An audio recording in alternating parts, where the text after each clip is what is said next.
نادي الزمالك او الزمالك مصر يلعب عرضيه يقدم لجماهيره وجماهير الوطن العربي كلهم مش ممكن الخطا القاتل، مصر مش دايما ممكن يطلع نفسه الخطا على الموضوع. القاتل.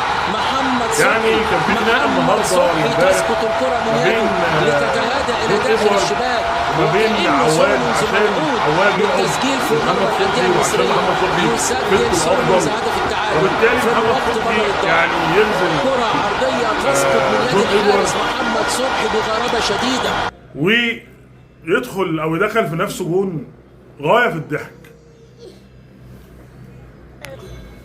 طب هي الجماهير ذنبها ايه؟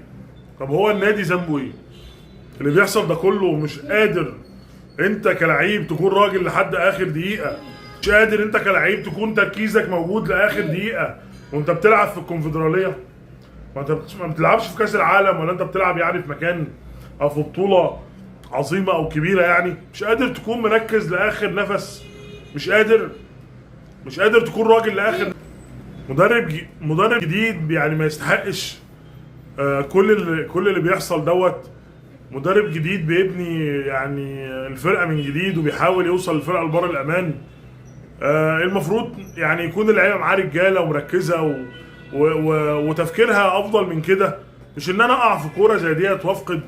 يعني خلاص الماتش كان قدامه دقيقتين ثلاثه ويخلص، واللي انا افقد يعني فوز مهم جدا هيريح الزمالك في مسيرته في الكونفدراليه. ولكن محمد صبحي كان ليه راي تاني. محمد صبحي كان ليه راي تاني في الماده الخام للضحك، كان ليه راي تاني ان هو يضيع مجهود زمايله طول الماتش، كان ليه راي تاني اللي هو يضيع مجهود المدرب، وبالتالي الزمالك بيتعادل في ماتش سهل جدا كان المفروض ياخد منه 3 بونت.